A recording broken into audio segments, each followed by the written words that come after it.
The Alberta Pension Plan seems to be a hot topic of discussion in the federal government, but Justin Trudeau is arming up to use it as an anti-Alberta strategy in his next election.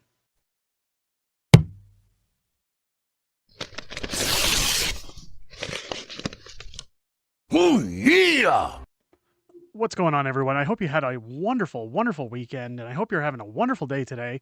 Talks about the Alberta Pension Plan is something that we've covered on this channel a couple of times, and I find it very interesting because as somebody who's in their 40s, I do a lot of investments on the sides through funds, like hedge funds and things like that, and I don't really focus so much on the government end of things, aside from my wife doing RRSP contributions through her work, simply because I find that I'd rather be in charge of running where my money goes versus the government, because the dividends or the yields from government paid out bonds just don't seem to be what people used to think they were.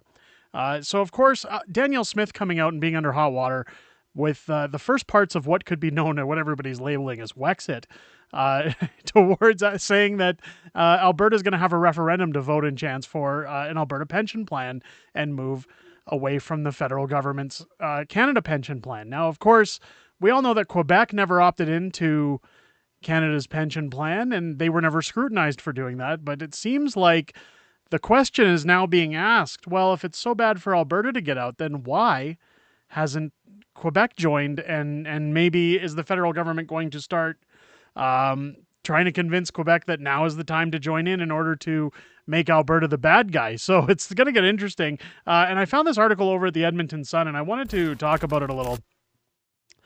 It says here that Trudeau's bluster over the APP, or the Alberta Pension Plan, is part of his anti-Alberta re-election strategy. Now, we all know that Justin Trudeau really doesn't have a soft spot for Alberta. He hates Alberta. He's been very vocal about that on multiple occasions.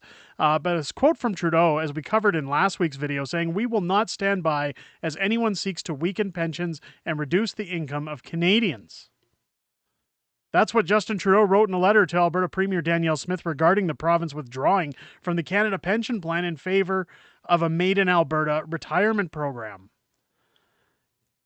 Can you imagine him taking that tone with any other province, with Ontario or with Quebec? It's not Trudeau's defense of the CPP that offends me. He's the Prime Minister of the whole country. I expect him to stand up for the national pension scheme. Rather, it's the tone he adopts every time he speaks to Alberta or about our province, which, again, that is a very valid point. And again, we've kind of strolled away from reading articles on this channel, but I found this one very enticing again, because the Edmonton Sun is usually partial to the left. When you look at the voting in Edmonton, that's more typical for NDP. Now, there are conservatives in Edmonton, don't get me wrong. Any of my viewers in Edmonton that are conservative, please don't take that as an insult. I'm merely going by election results when I say that. The Edmonton Sun, even the Calgary Sun, has been known to be a little more federal leaning, but it's interesting to read this one, so we'll continue. Scold and threaten. These are the only two modes he uses when talking to us. We're the bad boys of Confederation and need to be scolded or, failing that, threatened.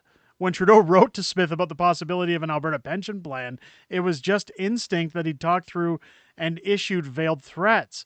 He's a Trudeau and a Liberal. He knows no other way. Under Trudeau's own logic, shouldn't he have sent a letter to Quebec Premier Jean Legault at the same time he wrote to Smith demanding that the province merge its separate Quebec plan with the national one, or else? And again, this is a very valid point, and this is the point I've been asking ever since the backlash has been coming from the Alberta government, or from the federal government towards Alberta, I should say. If the Canada Pension Plan would be poorer without Alberta in it, doesn't it stand to reason it would be even richer if Quebec were made to join? So for the sake of ideological consistency, shouldn't a prime minister interested in treating all provinces fairly and equally take just as gruff a stance against outlier Quebec as he takes with Alberta? Again, very well-made point. Any prime minister talking an intellectually consistent position on provinces leaving or joining the CPP would have to be just as butch with Quebec as with Alberta.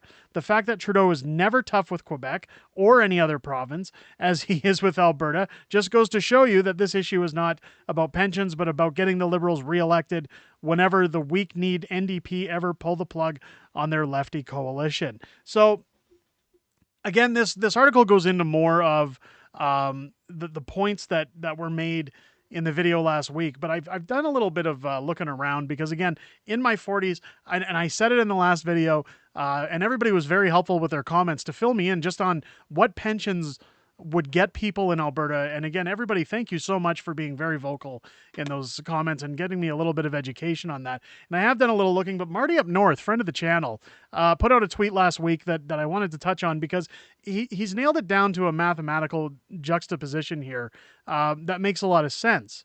So he did some math up here, and it was basically that if he was to retire in 4 years at the age of 60, he'd be getting roughly $850 a month based on inflation and whatnot. But the reply to his own tweet is where I wanted to touch base on because it really adds up. And a lot of people don't really see this. I know people are going to get mad saying I'm trolling on here instead of getting to the point. When you talk about money, I remember going to a money course in business when they used to talk about the person who buys a coffee every day on their way to work. And they said that, it's only $3, but if you add that up over 5 days a week and then over 4 weeks in a month, those things start to add up over time. So when you're looking at expenses, when you're looking at how to cut back on things, that's usually the best way to add up your dollars is to say, well, these are little increments going out at a time. But how do I make that whole? How do I save money? So what Marty's done is he's added up the little increments that you're getting over time versus what's paid out. That $825 a month doesn't seem like a lot, so I did some math. Over the years, I contributed $53,000, and my employer matched $48,000. I was self-employed some of those years, and again, Marty, I believe, was an engineer, so that makes sense. That's $101,000 of investment. And again, I'm probably wrong on that engineer front, but I know Marty worked in oil and gas. I grew the annual contributions by the same rate as the Toronto Stock Exchange's performance. Second column from the right, the average rate of return was 6.3% of my career. The final value of the contribution is around $214,000. Very realistic. So let's remember that. That's a realistic number. If 210,000 gave an annual dividend of 6.3%, that would be equivalent to $13,600 a year. Why am I only getting $9,900? Because the CPP money is pooled, and I'm subsidizing other Canadians. Generally speaking, Albertans contribute disproportionately more to the CPP, and we subsidize other provinces. If I could have opted out of the CPP, I would have. I want Alberta to pull its funds out of the CPP and into our own Alberta Pension Plan. Now he says, point one, Alberta's fiscal outlook is way better than Ottawa's. Two, it sets us up for separation, which I don't necessarily... Now, I'm going to say this right out front. I've advocated for a separate Alberta, but it's not because I don't want to be Canadian. I think the problem is that we've had 8 years of a government that have punched down on Alberta, they've crippled Alberta, and they've shown that when you get leaders in charge of the country that not only hate Alberta, but hate Canada, it not only turns you away from government, but it starts to make you ask, how can we have a better life? And it seems like realistically, that's the only answer for Alberta. And I see other leaders like Pierre Poilievre talking about, hey, Alberta should stick around with the CPP. We don't want separation. We don't want those things. And Danielle Smith has said on multiple occasions, she doesn't want separation either. However, how can it not be questioned when we're pushed into a corner, when we see the benefits of separating or at least threatening it? So I'm not going to disagree with Marty on that one.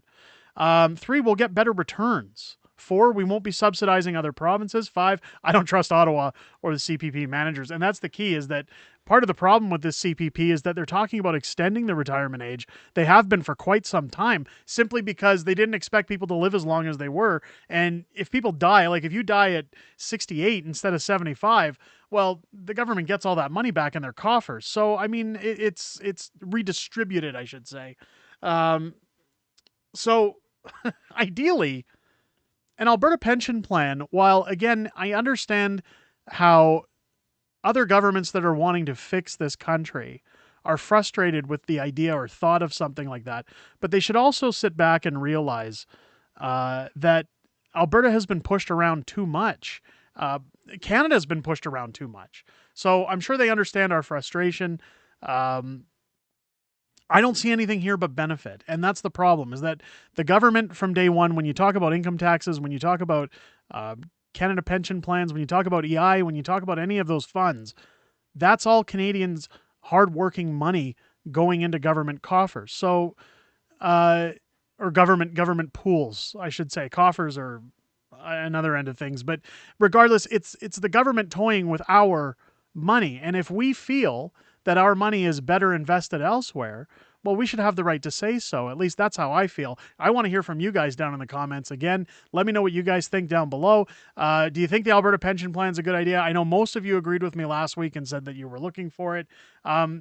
Do you agree that if Alberta is going to be pressed for this, then maybe Quebec should be as well? What's good for the goose is good for the gander. Let me know down below. If it's your first time here, I hope this video has earned your subscription, as we are now a large fringe majority, as we surpassed 10,000 subscribers last week, and we're very quickly building up, and I'd love to see us hit maybe 20,000 by the end of the year. I don't know if that's possible, but hey, if we put our minds to it with this community, I think anything can be done.